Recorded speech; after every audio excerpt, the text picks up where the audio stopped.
Welcome to the Banega Swasth India podcast. Our focus this season is One Health, One Planet, One Future. Our aim is health for all and leaving no one behind, because only a Swasth Bharat is a Sampann Bharat. I'm Ambika Singh Kama, and today we will be talking to someone who has worked for the environment for over 15 years. Her commitment, her passion for the environment, and her work shows it all. We have with us Mirza. She's an actor, producer, UNEP Goodwill ambassador, UN Secretary General Advocate for Sustainable Development Goals, and also a global ambassador for IFAW. Dia, thank you so much for joining us today on this very critical issue. We know time is running out. It is time to act now. I mean, climate crisis is for real. It is an emergency and action is needed. Thank you for having this conversation, Ambika. I'm very grateful that Banega Swasth recognizes that the only way hum banenge swasth jab paryavaran swasth ho jayega.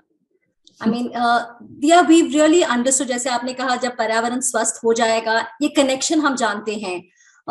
It is already very late. We've seen this climate change. You've been speaking for it for so long now.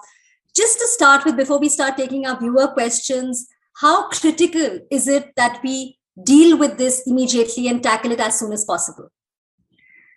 Well, Ambika, the awful truth is that the climate crisis is an existential crisis.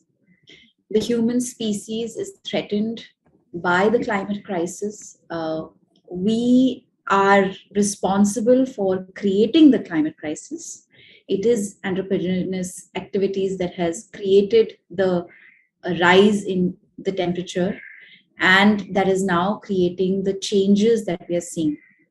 The intensity and frequency of forest fires, floods, drought, cyclones, storms, dust storms, how air pollution exacerbates the problem. And I think in India itself, we are becoming so aware and confronted by the calamities that we are, experiencing collectively. Of course, COVID-19 again is an outcome of our ill treatment of nature, of the fact that, we cause deforestation, we trade in wildlife, we are bringing organisms that should be living in the wild into human habitats, and this is what has created the global tragedy that we are experiencing. So the climate crisis, as the IPCC report, which is the most accurate intergovernmental report, scientific report, says that it's code red for humanity.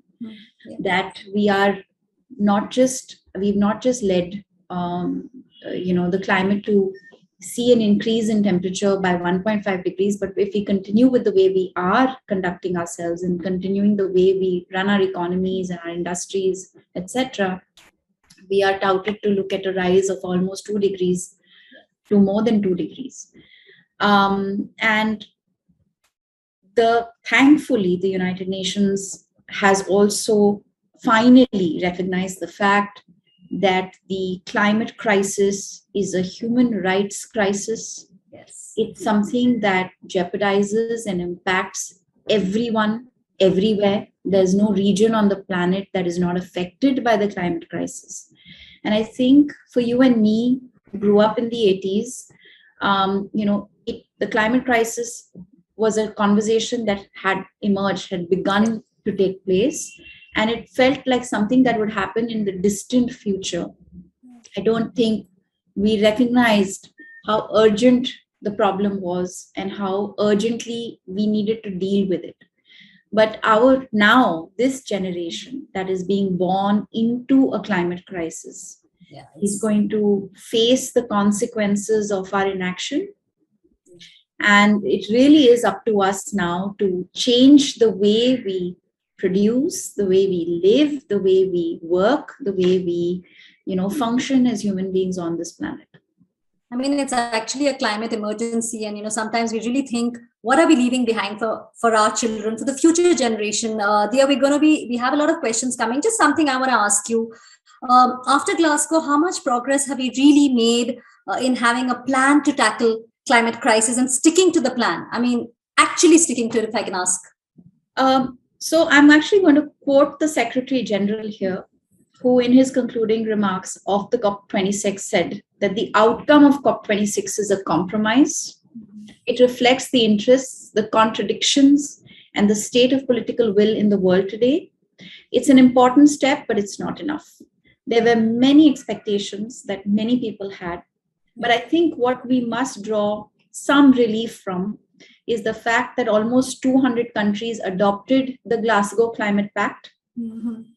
And not only did they adopt this climate pact, but it has, it can radically alter the global landscape on climate change, because for the first time, it recognizes the global climate emergency and has also cited the recent IPCC findings. It also expresses the alarm and the utmost concern that the human activities have caused this change and the shift in the global temperature and have caused the global warming, and that the impacts are being felt in every region. Now, for 200 countries to acknowledge this fact is a big step, because up until now, countries were not accepting and acknowledging that there is such a thing as a climate emergency. At least this pact acknowledges that.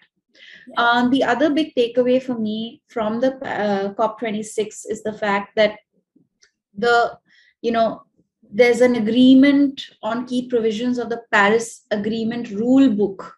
That is a source of contentious negotiations over the last 6 years. I mean, it was something that countries were just not agreeing on. So thankfully, this agreement covers issues around the market mechanisms and transparency, and it, I think, was a very important step.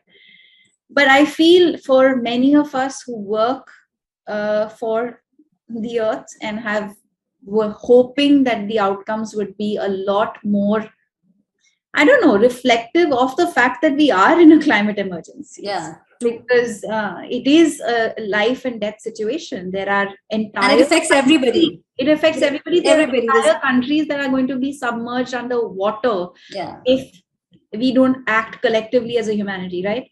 So the outcomes may not be indicative of that resolve, that absolute resolve that we are going to fix this. But yes, it's a step in the right direction. And I feel like COP27, the work for COP27 has already begun.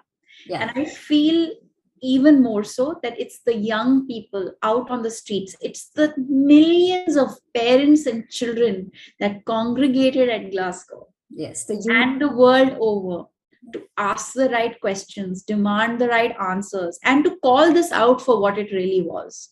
Because we need to hold our governments, our policymakers, our parliamentarians accountable for the inaction, right? And if climate action doesn't feature anywhere in mainstream media and as a part of public debate and dinner table conversations, we're not going to see this change. So I'm glad we're having this conversation. Hopefully it will lead to many more mothers for nature and children for nature. In fact, we're talking about it there. Like you said, it affects each one of us. You also spoke about air pollution. Right now, as we speak, schools in the capital have been shut down. I mean, they were barely opening after the pandemic. Kids were excited. Parents were more excited. Do you think, like, when it's something like air pollution, do you think the government is doing enough? No, absolutely not. And there's enough evidence of it. I mean, up until 5 years ago, the government refused to acknowledge that air pollution was a problem. Right? We've just about managed to implement systems that gauge air pollution levels. So it's a long way to go. We have but we don't have the time. I was just, we need to act quickly. We need to act. We have lost millions of lives. Let me give you an exact number for the number of lives we lost just to air pollution. 980,000 deaths only in 2019 because of particulate matter. So air pollution is ranging from unhealthy to hazardous in many parts of the country, has been for many years. We're doing too little to combat air pollution. And I think one of the strong like I mentioned in my opening remarks, that something that exacerbates the problem of the climate crisis is air pollution.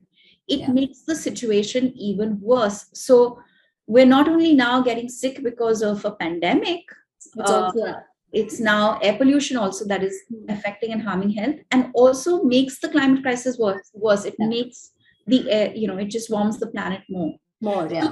But the good thing is that we have incredible young people like Vidyut Mohan from India, who has a company who's come up with this innovation that can trap, the the agricultural waste, this thing, and create a circular economy with it, help reduce the problem. There are many others, young people who've come up with solutions. I remember a few years ago introducing a young man who actually traps the smoke, like the carbon from the burning, and creates it into ink. Ink and it also covers. So it doesn't mix with the air. So there are solutions. I think what the governments really need to do is to put very stringent measures in place. Of course, help mitigate the problem by adopting these fantastic innovations we have, and making them large scale. But the other thing also is to now have absolutely and unequivocally hold industries that are polluting accountable. Yes. For how long are we just going to overlook it? And how long are we just going to shut them down for a few months of the winter and say next winter we'll deal with it again? In fact, we do have questions on that, but what you're just talking. In fact, let me start taking the questions. The first question is from Srinivas G. Kulkarni. He's asking, climate change caused by industries, just what you were saying. Climate change caused by industries, what can ordinary people do? I mean, that's again something what you were just saying. So for the normal citizen, ordinary person, what can they do for the pollution which is coming from there? Call it out. Name the industries. Find out who the polluting industries are. Call them out. Write to them. Question parliamentarians. Question authorities. Write letters. Seek change. There is a fantastic group of women in Delhi called Warrior Moms, who are asking all the right questions, who are demanding action, who are suggesting changes in policy, who are basically demanding an enforcement of the law of the changes that are required to bring about the necessary change. There are many parents who have industries, right, who run industries. They need to start thinking about what their industry, their factories, and their way of working is doing to the health of their own children and the elderly in their own families. So taking action, I think that's don't sit out, don't be quiet. I think what every one of us can do, and I hate to use the word ordinary citizen, because everybody is extraordinary in their own way when they have the power of using their influence and their voice, and nobody, absolutely no one, is incapable of doing so. Everybody can. Sorry, dear Rajiv is asking, what steps should we take to improve the climate crisis? Again, so I think these are the things where individuals can take. Maybe, you and I, citizens. I think at an individual level, what we can start measuring is our own carbon footprint, right? And understanding how we respond to the resources that we receive from the earth, and how we respect those resources.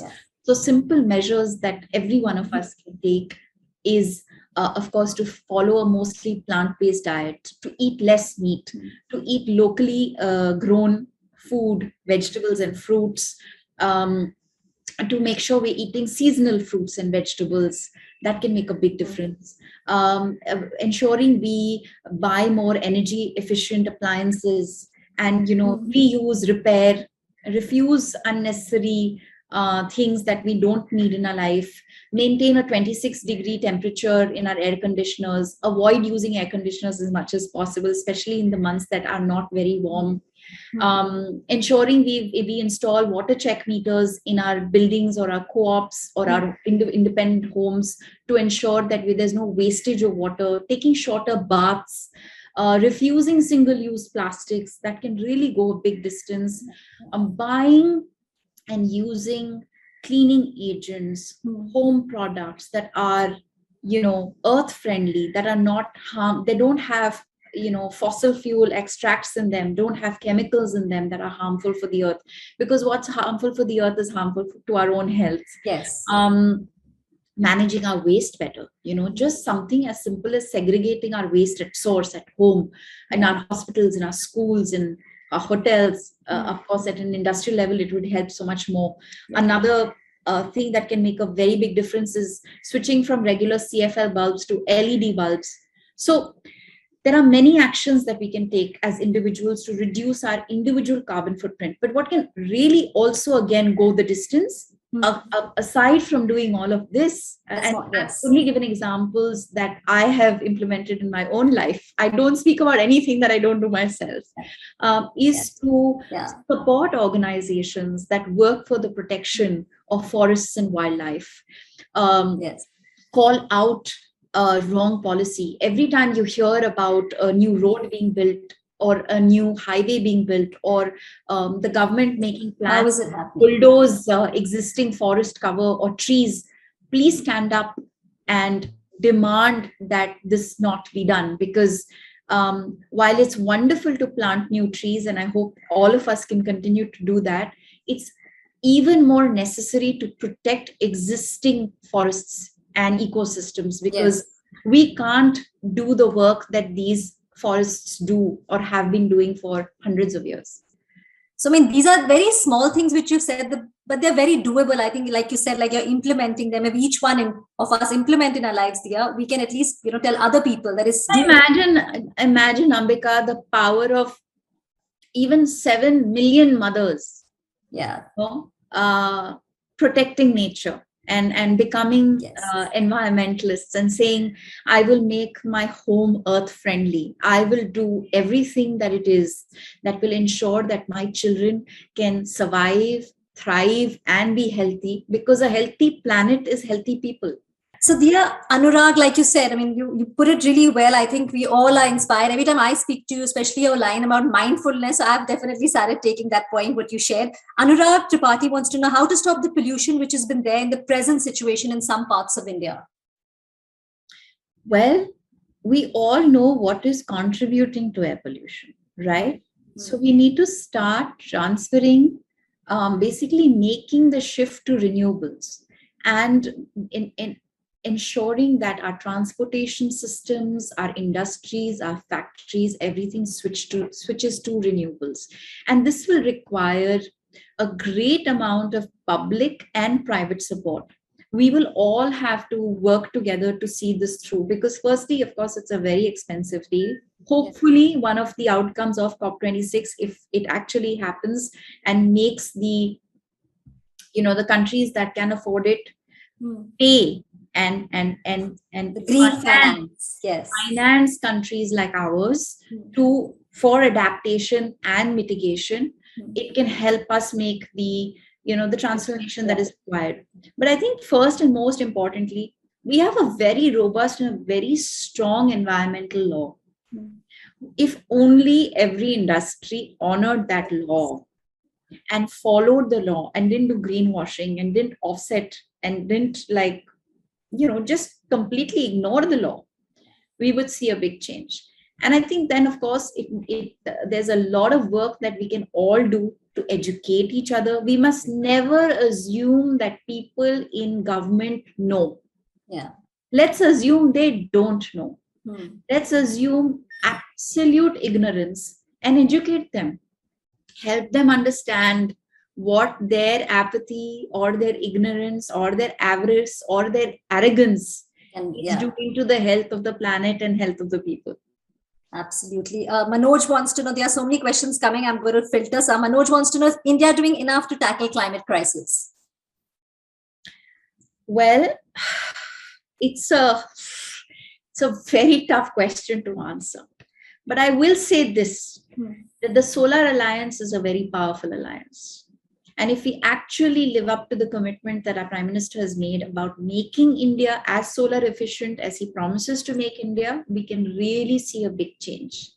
But India was also responsible for I mean, we've been accused of watering down the Glasgow Climate Pact with saying that, we will phase out coal. But all those who understand and know how dependent we are on coal and how much money it will cost for us to actually phase out coal and make that shift, we need everyone everywhere working to see it through.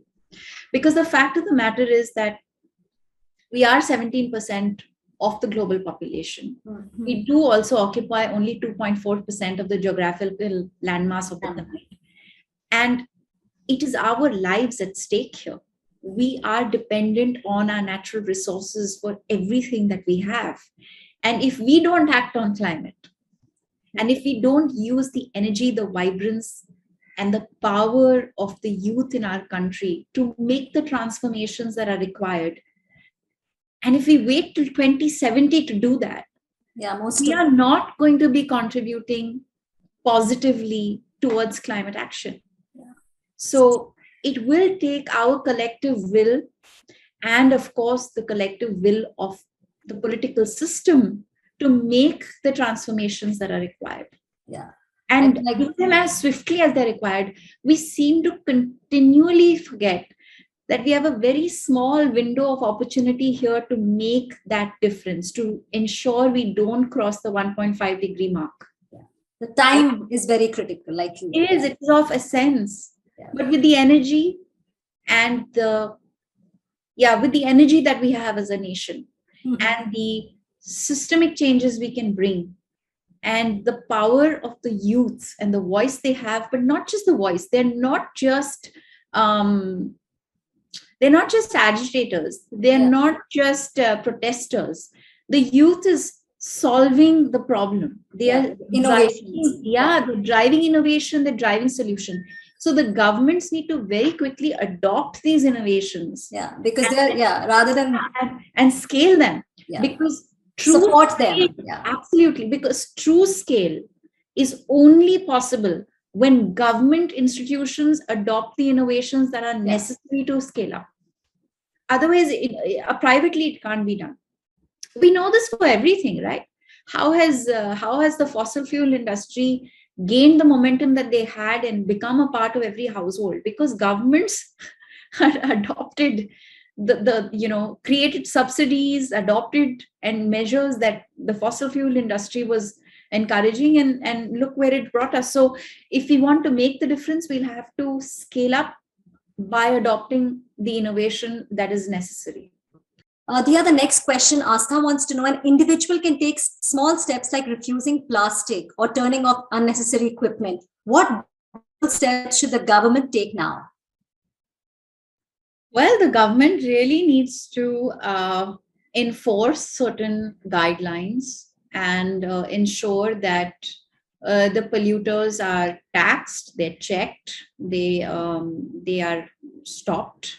We need to implement much better waste management systems in the country. We need to figure out ways to, build on a circular economy. So much of the waste that we create just is unchecked. It goes, it's entering our waterways, it's polluting our air, our soil. Only 37% of India's urban municipal solid waste is treated. And India is the 12th highest contributor to mismanaged plastic waste and projected to become the 5th by 2025. So there's a lot of work to be done in the waste management space, especially on plastic waste management. Ganga, our precious, beautiful river Ganga, is among the 10 most, polluted river systems in the world, and 89 to 90% of the plastic from the Ganga enters the ocean. Mm-hmm. So whether it is ensuring that no more deforestation happens, whether it is ensuring that no more desertification happens, that we afforest the regions that we can, whether it is ensuring that all new infrastructure is built on the guidelines of ecology and the principles of ecology, and restoring that ecological balance that we have destroyed. I'll give you a small example, Ambika. If we hadn't blasted the Himalayas the way we have in the recent past, would we be experiencing the landslides that we are seeing? Yeah. I mean, you see a picture of a beautiful doctor one day. Yeah, and that was heartbreaking. And the next day she's gone. Yeah. Crushed by boulders and rocks that the mountain would never have thrown at her if we hadn't, blasted into Messed around with it. Yeah, absolutely. So there's a lot of work to be done. And I feel that a very big gap that I feel exists is that there's not enough communication between government and agencies. I really feel that, government agencies need to start working together. Yeah. And ecology and environmental protection has to become the heart of every policy and every decision, because that's the only way we can move forward. In fact, Diya, we have so many questions. I'm going to ask you a personal question. Of course, we know how climate crisis is affecting every aspect, not just health, it's food security, even in fact, water, every way. Security. And in fact, at the COP26 summit, we had even people talking here, even the whole connection of gender, that women are impacted more. Absolutely. That's again something which we don't talk about. So, yesterday, a day before yesterday, I was doing a live with the Deputy Secretary General of the United Nations, and she comes from Nigeria. And I asked her to actually cite an example of how the climate crisis impacts women and children the most. And she gave me such a powerful example of the Boko Haram. Right? Yeah. The natural crisis there, the devastation of that lake, what that led to, how it led to a financial crisis, how that in turn led to terrorism, how that affected the women and children in the region. So when we think about an area, and we are from India, we see these images, we've been seeing them for years. And these images now have become more frequent, right? When we see images of flooding, when we see images of landslides, when we see images of cloudbursts, when we see images of homes being washed away, when we see images of barren land, we see images of women and children. And them having to cope with this. Take another statistic that I know it was refuted in Parliament, but there are enough NGOs that I work with who have said that it's an absolute fact that because of the COVID-19 pandemic, there was a significant rise in sexual harassment. Yes, absolutely. And the perpetrators were people at home. So physical abuse, sexual harassment, there are all kinds of inequalities that are exacerbated by this climate crisis. So when we talk about social justice, we have to include climate justice. And it's a huge thing. They're separate from each other. The thing is that I feel as human beings, unfortunately, our arrogance, our ego, has somehow made us believe that we are separate from nature. We've just been harming it. Just because we've built walls and we don't live in the forest anymore, it doesn't mean that we don't need it anymore. Belong to it anymore. Yeah, we're in fact absolutely. And the pandemic, it just made all of us realize. The good thing is, we're talking about it. The conversation is happening, and a lot more people. People like you have been working on it for years. The consciousness I feel, has gone up definitely, but more needs to be done. Ambika, I'm seeing so many young parents, so many young people setting up businesses now that are sustainable, who are changing the way we live, the way we consume. And we have to celebrate the fact that India is perhaps one of the oldest civilizations on the planet who has understood how to live in harmony with nature. All we have to do is to go back to that way of life. And I'm not talking about regressing. I'm talking about, understanding that urbanization and westernization and globalization, what has caused the climate crisis. What we need to go back to is the virtues and the values that we inherited from our ancestors. which is to worship the sun, because that's where all energy and life comes from, and to understand that Surya Devta, what they say. absolutely we worship our rivers, our soil, our trees. So we can't forget that, and we need to go back to that. And thankfully, many people are, like you said, waking up to that. Yeah. So it's never too late, but yes, time is less. We need to act. Yeah, it's always a pleasure to have you on our show, to speak with you. I think each time we all learn so much from you. Thank you so much. Thank you. Thank you so much for having this conversation. That's it on the Banega Swasth India podcast this week. If you have comments, queries, or suggestions on the topic we discussed today, or issues you would like us to cover in future, write to us on bsipodcast@ndtv.com. Remember, BSI stands for Banega Swasth India. You can also connect with us on Banega Swasth India handles on Facebook, Twitter, and Instagram, and continue the conversation through the week. Till next week, this is Ambika Singh Kama signing off. Stay healthy and stay safe.